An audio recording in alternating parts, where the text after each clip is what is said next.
আদর্শ অধ্যায় সফল উদ্যোক্তাদের জীবনী এবং জীবনী থেকে শিক্ষণীয়। একজন মানুষ থেকে আমরা শিখতে পারি। এক কবি বলেছে, বিশ্ব জগৎ পাঠশালামত, বিশ্ব জুড়ে পাঠশালামত, সবার আমি ছাত্র, নানান ভাবে নানান জিনিস শিক্ষি দেবা রাত্র, এই পৃথিবীর বিরাট কথায় পাঠ্য দেশের পাতায় পাতায় শিক্ষি কত কৌতূহলে সন্দেহ নাই মাত্র, বিশ্ব জুড়ে পাঠশালামত, সবার আমি ছাত্র। সবার থেকে শিখতে হবে, জানতে হবে। শিক্ষা অর্জন করাটা একটা গুণ, সবাই শিক্ষা অর্জন করতে পারে না। মন দিয়ে করো সবে বিদ্যা অর্জন, সকল ধনের মূলে বিদ্যা মহাধন, এই ধন কেউ নাকি নিতে পারে কেড়ে, যতই করিবে দান তত যাবে মেরে, বিদ্যা বলে নরকনে বিদ্যা এই প্রধান, বিদ্যাহীন মানুষ হয় পশুর সমান। বিদ্যা অর্জন করতে হয়। আর আরেক কবি লিখতে চাই, জ্ঞান মনটাকে আলোকিত করতে, আলো দিয়ে দেশটাকে পুলকিত করতে, সৎ পদে ন্যায় পদে সম্বল একটাই, টাকা নয় করি নয় নির্বল জ্ঞানটাই। এই যে বিদ্যা নিতে হবে, বিদ্যা তবে দুজন বিদ্যার হলেও পরিত্যাজ্য। খারাপ লোক যতই জ্ঞানী হোক সে কি খারাপ খারাপ। যেজন না পারে গুরুকে করতে সম্মান, তাকে দিয়ে হয় না কবি সমাজের কল্যাণ। এটা সবসময় মাথায় রাখবা।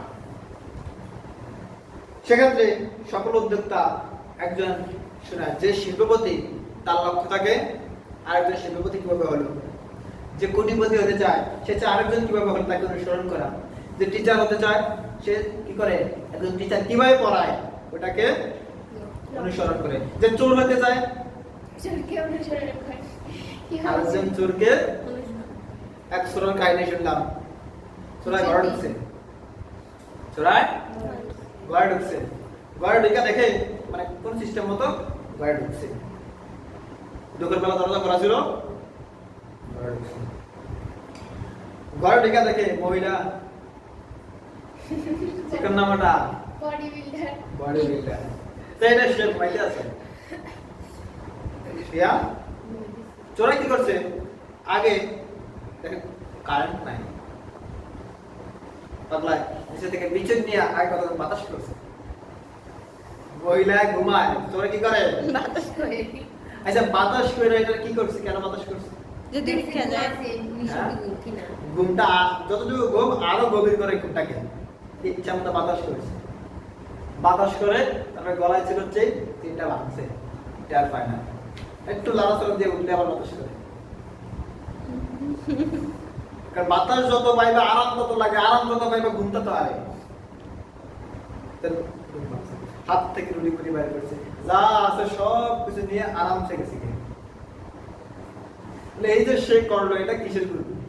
চারজন কাছ থেকে শিখছে এটা। চোরের কাজ কি? চুরি করা। আরেক পকেট মারতেছে, পকেট মারতে একবার পকেট ঠিক আছে, এই কয়েকদিন আগে আমার একটা বন্ধু মারা গেছে, বন্ধু বাবা মারা গেছে, করে কাছে যাওয়ার সময় তোমাদের এই বাস স্ট্যান্ড বসলাম, এই তো ইয়া কি বলে এটা বাগালি পার হওয়ার পরে টিকিট কালেক্টর যখন বলতে আছে যে টাকা আছে কিনা, ওই ছেলে জাগিয়ে দিয়েছে, চুরি করতে করছে, ভাড়া দাও, আবার ঘুমিয়ে যায়, ভাড়া দাও, আবার ঘুমিয়ে যায়। টিকিট কালেক্টর বলছে কিছু আসলে হয়েছে, লাড়াচাড়া দিয়ে তুমি কিছু খাইছো না, তোমার ভাড়া আছে কথা হতো নাই, পকেট হাতে দেওয়া আছে নাই, কি কি আছে মোবাইল আছে কই নাই, তো পরবর্তী তুমি কিছু খাইছো নি? আমি তো কিছু খাই না। কেউ খাওয়াইছে নি? কয় কে জানে মানে স্পিরিট খাওয়াই। পাশের মহিলা বলতেছে একটু আগে এই জায়গায় একটা ছেলে ছিল কিন্তু এখন তো সে নাই।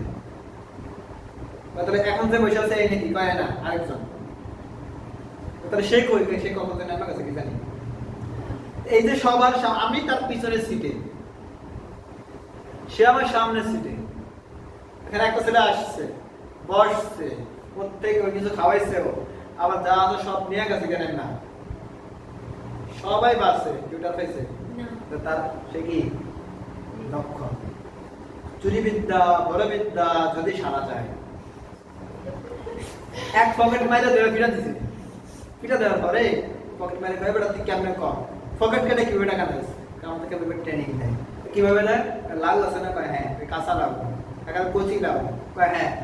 কচি লাউটা বাচ্চা থেকে কিনে আনা, কানার পরে রেশমি কাপড় পাতলা দেখা এটা কেউ করলে দরজার সামনে গেলে ভাইটাস পুরো দেখা যায়, এরকম পাতলা কাপড় ওটার উপরে লাগায়, তারপরে ওটার উপর রাইখা পাতলা করে পানি দিয়ে ভিজিয়ে দেয় যেন ওটার সাথে মিশে যায়।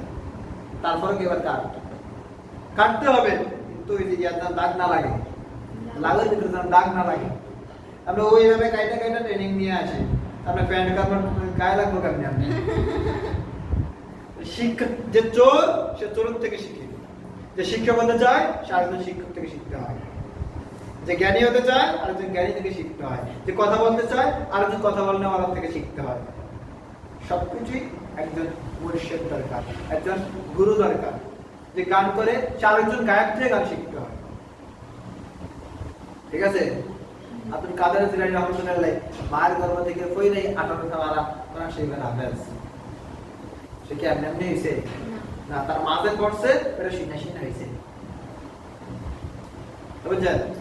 তার ওস্তাদ আছে তার মায়ের, তাই না? প্রত্যেকটা কাজের ওস্তাদ। ঠিক তোমরা যদি উদ্যোক্তা হতে চাও, কিছু উদ্যোক্তার গুণাবলী বলা আছে, কিছু উদ্যোক্তার জীবন কাহিনী বলা আছে, যেমন Zahirul Islam Contractor, Shamsum H Chowdhury, Shamsum H Chowdhury, তারপরে শাহিদা বেগম আছে, আবুল কালাম আজাদ আছে, লুৎফ সানজিদা আছে, নায়েব আলী আছে, এই সমস্ত সহ আরো কিছু 10 জনের মতো গুণাবলী আছে। তারপর আমরা প্রধান কয়েকজন উদ্যোক্তার গুণাবলী বলছি। এই নিয়ে আমাদের অধ্যায় শেষ এবং এই শীত শেষ।